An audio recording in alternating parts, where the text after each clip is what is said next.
Hi guys, I'm going to do a quick fit minute. I am suffering a little bit from the insomnia that's going around. I am officially done with the semester a little bit later today. And, a lot of changes are coming. So I'm grateful I'm in a place that I have some positives in my future. But I know all of us are having a hard time. So this morning I'm going to talk about losing weight, but in a little bit of a different sense, because you want to lose a certain type of weight, because if this weight is weighing you down, you are never going to succeed in life. You need to get rid of this weight, and the advice that they've given all of us is wrong. So I've been doing my own little social experiment, and what I've noticed is that what I'm doing is working because I'm getting rid of the weight. I did this years ago to get rid of the weight. I lost about 230 pounds at one point.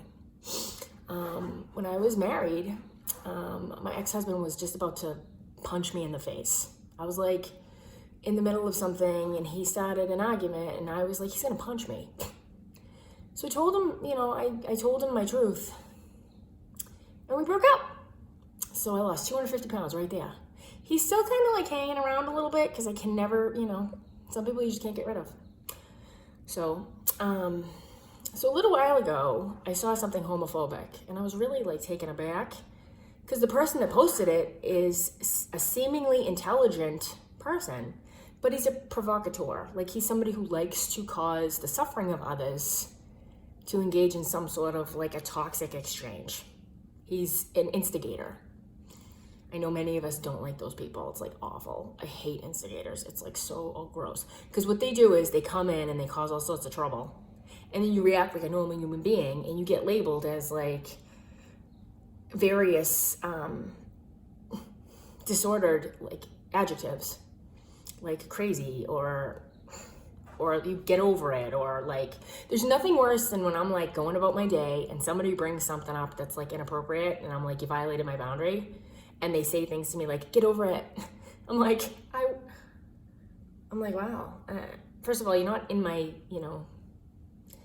what is it, my amygdala? You're not in my amygdala on my hippocampus. So you can't tell me how my stuff's going on inside, first of all. Second of all, that's one of the worst, statements you can say to a person. So if you're a person who says those words, you're the worst. So one of the things that, I've noticed is the fact that when I'm brutally honest with someone, I'll use today's terminology. They block me.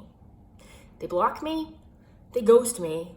And the real term is stonewalling. They will stonewall. They will effectively prevent me from having a difficult conversation with them. And they will remove themselves from my life. I know a lot of times people like this come back later. A lot of us have this problem, especially with family members. This is what they do. They will stonewall you for anywhere from a day to years, and then they'll come back nothing happened. My aunt and uncle, my godfather and my aunt, stonewalled my father in 1989, and then in 2014 my uncle asked if my dad could go to the movies, and I was you can't you stonewalled him and you discriminated against him, so that's a little bit weird. Anyway, and actually going back to the discrimination part, the reason why I'm on here right now and the reason why I'm talking right now, I don't know how much that person weighed, but I just lost, if he weighed 210 or 220, I just lost 220 pounds of toxicity out of my life. Thank you. Bye. I know, when I went through my illegal eviction, somebody helped me.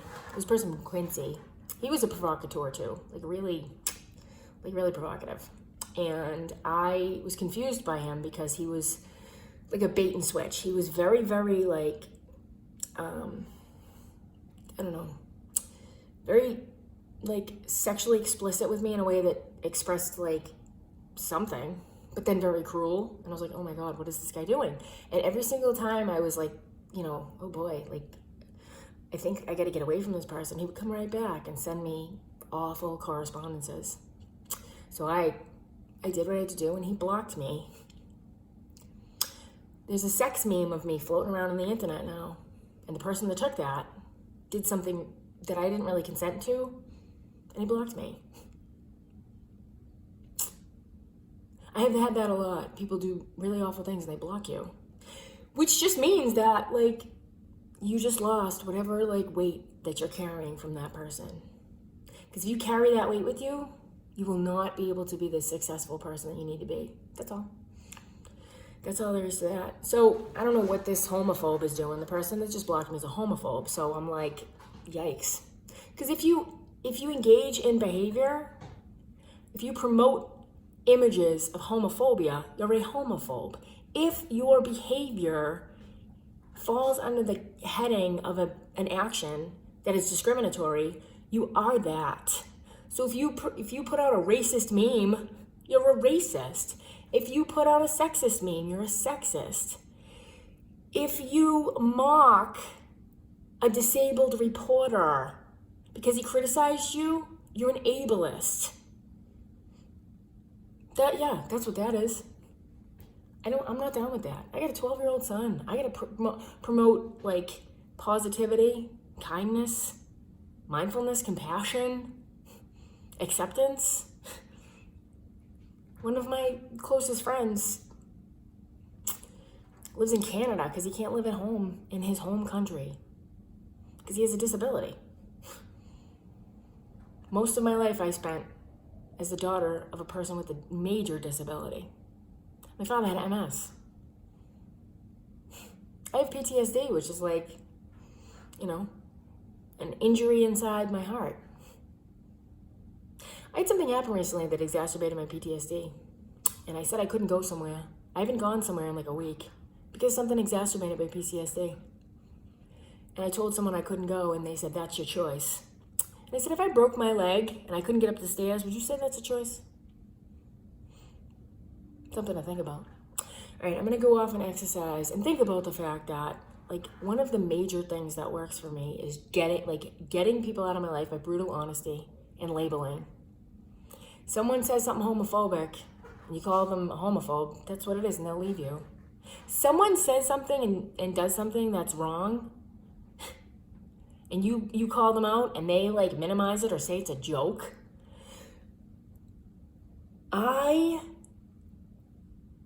will say that my second favorite thing to do in the world is laugh. I think laughing is like the best thing in the world. I laugh all the time. And if you tell me something's a joke and it's not funny to me, there's a problem. I'm gonna end on this too. Like, I just lost that weight. I'm gonna go work out to be stronger. One of the problems that I'm having right now, this is like a little tangent. I'm talking about stonewalling, stonewalling is another word for blocking, ghosting, whatever. Much of this behavior is done by cis men. I don't know if anybody's like experiencing this. This is cis men. Like, there was a time when men were strong, when men would not use cowardice in situations. Men would not, run away from a conversation. But that's not the way it is now. Men are cowards. I'll be single for my next 5 reincarnations. I would rather be single than be with a man who's not even strong enough to use words to solve a problem. Thanks, but no thanks. I'm good. I've always been drawn to the bodybuilding community and men that lift heavy weights because they're strong. They know, even if you use a hormone, you still need to lift those weights. There's like a discipline and an inner strength that you need to push up those weights. And a strong person doesn't shy away from a difficult aspect of life just because it's uncomfortable. If you can't deal with words that make you uncomfortable, like that person that just blocked me must be the most sensitive person in the world. It's really funny. A lot of us as women get labeled as sensitive.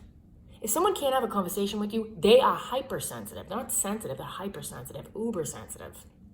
Most of the cis men that we all deal with, they're uber sensitive. These are sensitive people. They can't handle conversations. So, as a single Pringle, I'm going to go off about my day and be happy that I'm single and happy that I'm healthier and happy that I'm doing the best I can. I'm a sex meme now, so, really, might as well make the most of my day as a sex meme. And not for nothing, like, how many jokes have I made on this Fit Minute? I'm making jokes left and right. I was comparing one of my high school teachers to Gimli, son of Gloin.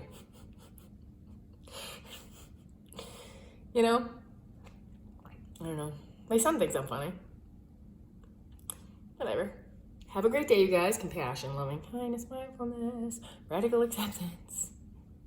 Namaste. Amor Fati.